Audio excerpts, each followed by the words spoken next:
adalah Saudari, salah seorang warga yang mengalami kerusakan paling parah. Rumah lelaki yang sejak kecil mendiami wilayah ini rata dengan tanah. Kini Saudari dan keluarganya terpaksa menempati tenda bantuan untuk melanjutkan hidup. Ini rumah Bapak? Ya, rumah saya. Yang hancur ini Pak? Ya, yang hancur ini rumah saya. Jadi tidak tersisa satupun? Satu bagian pun tidak tersisa? Enggak tersiksa. Ada Oh ini kamarnya? Ya, kamar. Oh katanya ini tempat tidur juga Pak ya? Ah, ya, ini tempat tidurnya. Ini apa, Pak? Ruang tamu yang ini. Ini ruang tamu, Ah, oke ah. terus? Jadi waktu itu kejadiannya gimana sih Pak? Bapak tahu nggak? Ya, kejadiannya ada pendengaran geder gitu. Jadi tiba-tiba tanah goyang gitu. Itu Bapak ada di luar rumah, Kalau saya sih di tempat tetangga lagi mau keselamatan. lihat waktu itu Pak dan Bapak rasakan? Ya, pokoknya mah ada goncangan besar aja. Jadi orang semua pada teriak, pada keluar. Saya lari ke rumah udah roboh. Cuman istri saya udah keluar ke sana. Gitu. Itu cepat Pak terjadinya Pak? Cepet Cukup lama? tapi sebentar gitu. Oh sebentar. Langsung besar aja gitu. Pak, waktu kejadian, waktu gempa, itu jam 4 sore. Terus Bapak sempat nggak dapat apa misalnya ada alarm di sini yang berbunyi bahwa ada gempa, ada peringatan, ada nggak sih seperti Nggak itu? ada. Oh sama sekali tidak ada. Tidak ada. Nah terus waktu itu kalau misalnya nggak ada, Bapak tapi tahu nggak harus evakuasi diri kemana? Ya paling seakal-akal kita aja. Larinya mana yang pohon yang nggak bakal bahaya, kasih itu larinya gitu. Oh, oke. Nah waktu pelatihan juga nggak pernah ada berarti? Apalagi pelatihan. Tidak pernah sama sekali? Nggak pernah sekali, nggak pernah lah. Nah terus Bapak waktu itu Pak, waktu terjadi gempa, Bapak nyelamatin dirinya gimana Pak? Ya paling lari keluar, jangan ada di rumah gitu, jangan ada di pohon-pohon kayu, paling yang terang begini aja gitu. Jadi betul ini rumah Ibu ya? Iya. Jadi Ibu waktu itu di mana posisinya Bu?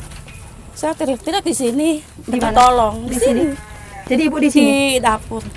Oh, Ibu di situ? Iya. Oke, lagi di dapur. Iya. Setelah itu gimana? Saya Bu? minta tolong sama orang, nggak ada yang nolongin, Oh, nggak ada yang nolong. sama nggak sekali. ada. Ibu waktu di dapur yang Ibu rasakan dan juga Ibu lihat apa waktu itu, Bu? Bergetar. Kencang sekali, Bu. Iya. Terus apa yang terjadi sama rumah Ibu waktu itu? Roboh. Langsung roboh semuanya. Iya. Nah, Ibu posisi masih di dalam sana? Enggak, udah keluar. Oh, sudah keluar. Iya. Oke, itu cepat, Bu, terjadinya, Bu. Cepet. Cepat sekali. Iya. Setelah keluar dari rumah, ngapain, Bu? Langsung lari atau gimana? Enggak, di sini aja gini. Oh, di depan Begini. rumah? Iya. Kenapa nggak lari waktu itu, Bu? Enggak bisa loncat. Kenapa? Takut. Saking takutnya ya, Bu ya? Saya sambil nangis minta tolong sama orang, enggak ada yang nolongin. Entah bagaimana Saudari dan keluarganya akan kembali membangun rumahnya kembali. Laki yang sehari-harinya bertani ini masih belum mengetahui secara pasti akan seperti apa hari-hari mendatang. Sebisanya dia hanya menyusun kayu dan bata merah yang masih diselamatkan untuk membangun kembali rumahnya. Trauma berkepanjangan masih dialami hampir seluruh warga. Apalagi gempa susulan masih terus mengguncang kawasan itu, meski tidak sebesar gempa yang pertama. Namun kekhawatiran warga belum juga sepenuhnya hilang. Begitulah penuturan Mak Kesih, salah seorang warga yang nyaris tertimpa tembok saat gempa berlangsung. Gimana kemarin? Di mana? Gimana? Lagi masak di Ma- belakang. Iya, belakang masak situ. nasi. Oh, Roboh itu iya nate ya. Lagi masak nasi. Kena robohan ya? Atuh roboh itu di belakang kawunnya teh. Lari ke sini, mau ke depan. Jatuh di situ. Sebentar ketinggang ini gini. Ini tuh roboh. Sendiri nggak ada siapa-siapa. Luka, Mak? Hah? Ada luka? Tuh enggak sebentar dah. Itu roboh. Cuma langsung lari kemana? Lari Pas gempa. pas gempa ke situ. Lewat mana? Lewat itu di belakang sampai sini Nyekeran, nangis. nyekeran. Nyeker dibuang itu mas sendal mah tuh meni soek gitu. Dari nangis Tapi jalanan nggak goyang?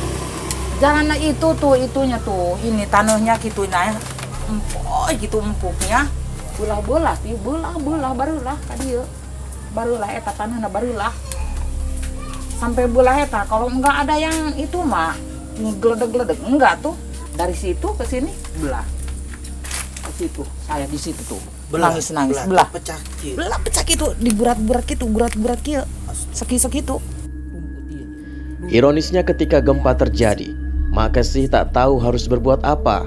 Kepanikan yang melanda dirinya ketika itu membuat Mak Kesih hanya bisa berlari keluar rumah dan menangis di tengah jalan. Mau jongkokan gitu. Jongkok. Begini, embok gitu tak. Ah, Dia bisik gitu-gitu deh. astagfirullah. Terus pas gempa sini orang nggak ada yang teriak tsunami, tsunami. Nuh. Bukan tsunami, gempa. Gempa. Jangan atuh, banyakan orang di jalan semua. Ribut ya. Dari belakang ke jalan. Takut. Takut roboh gitu. Itu pohon-pohon. Pernah ada yang ngasih tahu emak nggak kalau ada gempa atau larinya kemana gitu? Gempa lari. Kalau ada gempa, Kalau ada gempa. emak mesti kemana? Ada yang ngasih tahu nggak? Enggak. Ibu-ibu kalau ada gini Enggak. kemari. Enggak. Dari camat, dari lurah ge enggak ngasih. Musi-musi sendiri aja ke situ semua. Itu mengungsi sendiri maksudnya kemana? Atau bareng-bareng gitu sama orang-orang ke situ ke gunung tuh. Tapi emak tahu jalur evakuasi yang ada pelang-pelang gitu di mana? Tahu? Atau Di daerah sini. sawah bae, Sawah baik. sawah bae. Sawahnya di situ di Cipanas, di rumput-rumput itu. Mak mau tanya. Emak jalur ke atas tuh emang disiapin atau nyari jalan sendiri? Nyari jalan sendiri ke sawah aja, ke sawah saya. Bukan emang udah disiapin? Siap? Enggak, maksudnya jalan itu udah disiapin sama pemerintah. Enggak. Jalan sendiri. Jalan sendiri. Iya. Bikin jalur Jalan sendiri. sendiri, iya. Segitu. Ah, Jalan di mana? Jalan pemerintah di mana? Enggak ada. Ketakutan warga amat beralasan, sebab berdasarkan catatan gempa susulan berskala 3 hingga 5 skala magnitudo memang masih terus berlangsung. Jadi sebelum gempa besar itu terjadi, ya, sebelum gempa besar terjadi di zona megatrust, itu lazimnya terdapat aktivitas gempa pendahuluan yang kita menyebutnya sebagai foreshock atau gempa pembuka. Terus terjadi secara berulang-ulang di tempat itu.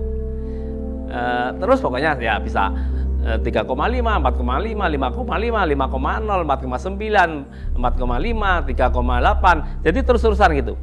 Tanda-tanda akan terjadi gempa besar. Bayangkan kalau sebelum terjadi tsunami Aceh dengan gempa megatrustnya berkekuatan 9,1, 9,2 itu hampir 3 bulan sebelumnya itu ada gempa-gempa kecil yang terus menerus. Apa yang sebenarnya terjadi di ujung barat Pulau Jawa ini? Mengapa alam seolah marah dan menghendaki kerusakan? Langkah antisipasi apa yang sudah dilakukan guna menghadapi ancaman bencana yang lebih besar? Pertanyaan-pertanyaan ini terus menyelimuti tim Fakta saat berada di wilayah Banten Selatan.